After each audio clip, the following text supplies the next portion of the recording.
পারিবারিক ও সামাজিক সম্প্রতি রক্ষার থেকে দুলাভাইয়ের সামনে মেয়েরা মুখ খুলে আসতে পারে? জি না, মুখ খুলে আসতে পারে না, মুখ ঢেকে প্রয়োজনে কথা বলতে পারে।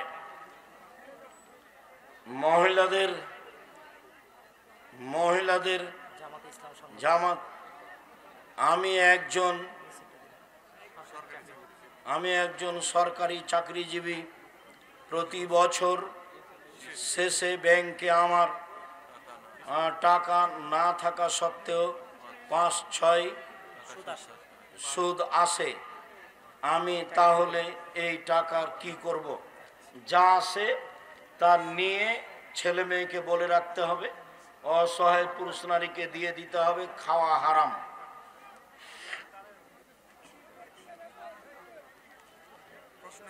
তালেবান সম্পর্কে জানতে চাই।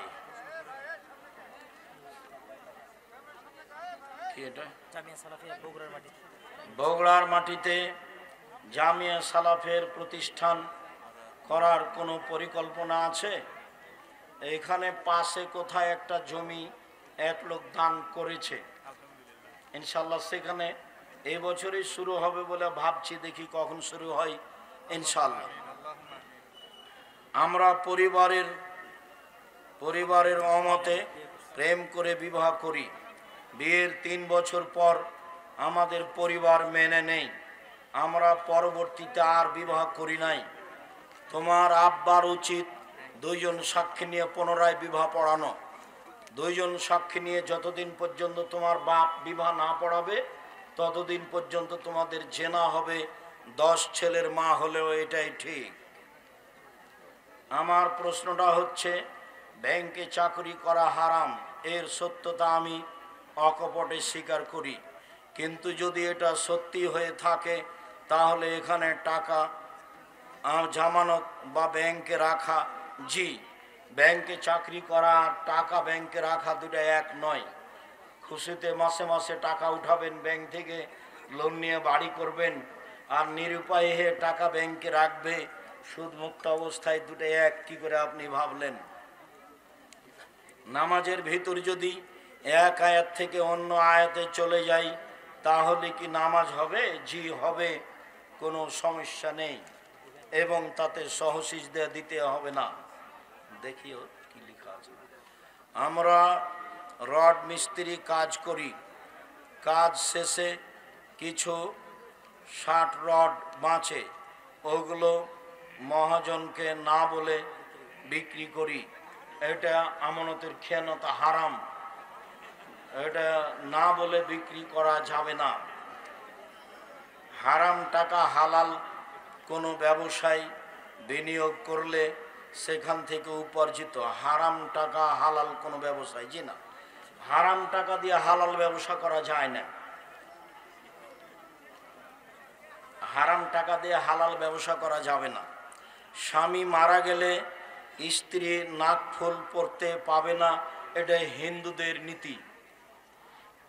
স্ত্রীর ওই সময়ে নাকে কানে পরনে যা আছে তাই থাকবে, খুলতে পাবে না। নতুন পরতে পাবে না 4 মাস 10 দিন, নতুন পরতে পাবে না 4 মাস 10 দিন, খুলে দিতে হবে, হিন্দুদের নীতি। ছোট বাচ্চাদের কালো টিপ পরানো যাবে কি? কোনো রহস্য থাকলে শেরক হবে। রহস্য যদি না থাকে, দেখতে ভালো লাগে, তাহলে কালো টিপ দেওয়া যায়। নামাজ ছেলে মেয়ে আলাদা কি না? জি না, ছেলে মেয়ের নামাজে কোনো পার্থক্য নেই, একেবারেই পার্থক্য নেই। এতটুক যে মেয়ে এমাম হলে লাইনেই থাকবে, মহিলা মানুষ এমামে ভুল হলে হাতের উপরে তালি মেরে ভুল সংশোধন করবে। সলাতের নিয়ম কানুনে পুরুষ নারীর কোনো পার্থক্য নেই।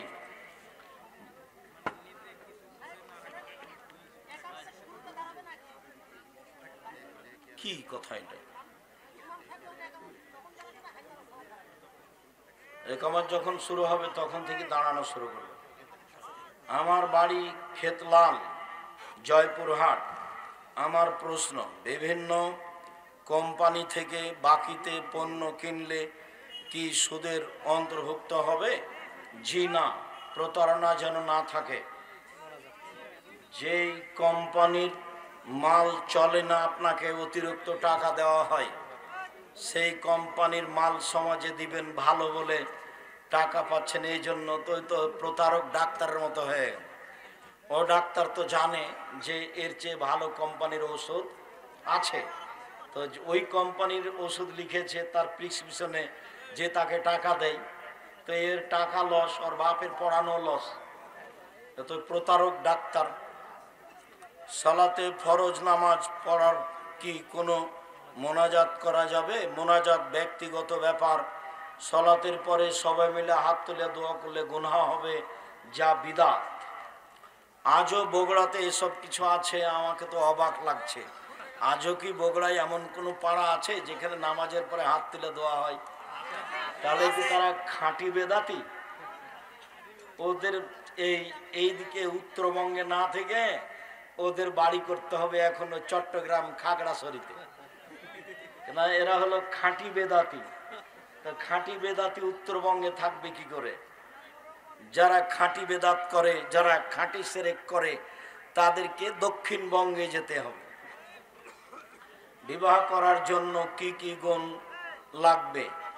বিবাহ করার জন্য কি গুণ লাগবে? তুমি ভালো পরহেজগার মেয়ে দেখে বিবাহ করবা, পড়াশোনা করে মানুষ হওয়ার চেষ্টা করবা। তাহাজ্জুদ সালাত 2 মাস পড়বো আর 1 মাস ছাড়বো না, এই নীতি নাজায়েজ। পড়তেই হবে, কম হলেও। বই পুস্তক আমার হাতের বামে রয়েছে। পায়খানায় বা গোসলখানায় সালাম বা আজানের উত্তর বা দোয়াগুলি পড়া যাবে কি? যে টয়লেটে পায়খানায় বসে গিয়ে যদি মনে পড়ে যে আমি দোয়া পড়িনি, তাহলে পড়তে পারবেন বিসমিল্লাহ আল্লাহু আউযু বিকা মিনাল খুবুসি ওয়াল খাবাইস। বসার পর থেকে নিয়ে গোফরা নাকা পর্যন্ত কিছু বলা যাবে না। উঠে ওই টয়লেটে বিসমিল্লাহ বলে ওযু শুরু করতে পারবেন। উঠে ওই টয়লেটেই ওযু শেষে দোয়া পড়তে পারবেন, আশহাদু আল্লা ইলাহা ইল্লাল্লাহ। মোবাইলে কল দিলে গান বাজে। ঝগড়া করে স্ত্রীকে 3 তালাক বলেছি, এক বৈঠকে 1000 তালাক বললে 1 তালাকই হবে।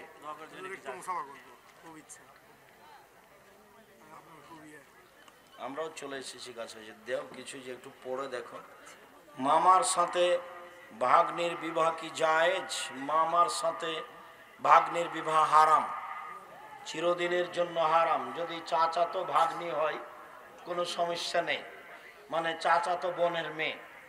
তো বয়াতে ঢাকাতে এক জায়গাতে চাচাতো বোনের মেয়েকে বিবাহ করেছে, তাই মাওলানারা বৈঠক বসিয়েছে বিবাহ বাতিল করার জন্য। তা আমি বলছি যে ওর চাচাতো বোনকেই তো বিবাহ করা যায়, মেয়ের মাকেই বিবাহ করা যায়, মেয়েকে বিবাহ করা যাবে না? ও তো চাচাতো বোনের মেয়ে, ও সূত্রে মামা বলছে, মামা বলবেই স্বাভাবিক। কেননা তোমার খালাতো বোনের মেয়েও তোমাকে মামা বলবে, তোমার মামাতো বোনের মেয়েও তোমাকে মামা বলবে, তোমার নিজ বোনের মেয়েও তোমাকে মামা বলবে, তোমার চাচাতো বোনের মেয়েও তোমাকে মামা বলবে। এটা স্বাভাবিক ব্যাপার। তোমার জন্য যেটা হারাম সেটা তোমার নিজ বোনের মেয়ে। মাথার চুল কি পরিমাণ রাখা যাবে? বড় রাখাই ভালো, ছোট রাখা যায়। নামের শুরুতে মোহাম্মদ লেখা যাবে না। আমার দাদা মারা গেছেন, 32 বছর হয়েছে, অথচ আমার ফুফুরা 7 জনকে জমির ভাগ দেওয়া হয়নি। এটা তো বগুড়া জেলার নোংরা নীতি, নাজায়েজ হারাম নীতি। তখন তো আমি বলেছি তোমার পিতাকে আমি কুকুর সিলগারের চেয়ে বেশি খারাপ মনে করি। কেন দিবে? তুমি বলে দিবা যে আব্বা ভাগ্য নিয়ে এসেছি, জমিদারি যদি ভাগ্যে লেখা থাকে জমিদারি করে খাবো, যদি ভাগ্যে ভিক্ষা করা লেখা থাকে ভিক্ষা করেই খাবো। ফুফুর জমি খেয়ে জীবন বাঁচাতে রাজি নই। একবার এহরাম বেঁধে কতবার উমরা করা যাবে? একবার এহরাম বেঁধে একবারই উমরা হবে। যদি আর একবার উমরা করে তাহলে হজটাই বাতিল, আবার পরের বছর টাকা জমা দিয়ে হজ করতে যেতে হবে। এক সফরে একটাই উমরা। মৌলানা সাহেব বলেছে যে বাহির থেকে আসলে উমরা করতে পারবে, সব মিথ্যা কথা, একটাও কথার প্রমাণ নেই। বাস এক সফরে একটাই উমরা। যদি একাধিক উমরা হয়ে থাকে তাহলে হজ বাতিল হয়েছে, আবার টাকা জমা দিয়ে হজ করতে যেতে হবে। বর্তমান নেতারা মোড়ে মোড়ে ছবি ঝুলিয়ে রাখছে, হারাম নাজায়েজ। যেমন ওই যে বাসারের মূর্তিকে শেখ সাহেবের মূর্তির অবস্থা, আমিও শেখ সাহেবের মূর্তির পাশ দিয়ে হাঁটতাম আর মনে মনে বলতাম এই দিন কি সেদিন আসবে যেদিন এই মূর্তি ভেঙে দেওয়া হবে।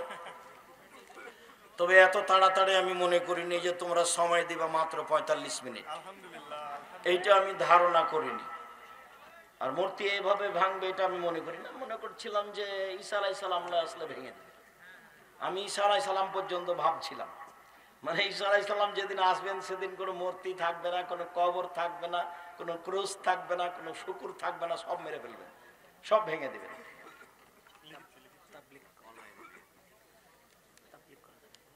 তাবলীগ করা যাবে না যাবে, তাবলীগের প্রচার মাধ্যম প্রায় শতকরা 60% মিথ্যে। তাবলীগ তো জরুরি, তবে মিথ্যাটা জায়েজ না। আর বাড়ি ছেড়ে যেতে হবে 3 মাস, সেটা তো হতে পারে না। 3 মাস আপনি বউ বেটিকে কাকে দিয়ে যাবেন? এখন কথা, আল্লাহর নবী বলছেন যে পাহারা দিতে হবে ছেলে মেয়েকে, পাহারা। আপনি পাহারা বাদ দিয়ে চলে গেলেন 3 চিল্লায় লন্ডন। ধর্ম এরকম নয়। ঘরের মধ্যে সামুদ্রিক শামুকের তৈরি মালা যদি মূর্তির মতো হয় রাখা যাবে না, মালা রাখাতে শামুকের কোনো সমস্যা নেই। অনলাইনে বিয়ে পড়ানো কি জায়েজ? ছেলে কবুল করবে, এটা 2 জন সাক্ষী শুনবে, কণ্ঠ উঁচু করে দিয়ে যদি চলে হয় তাহলে চলবে, বিবাহ নাজায়েজ নয়। শুকরিয়া, জাযাকুমুল্লাহ খায়র। আল্লাহ আমাদের যারা মারা গেছে তুমি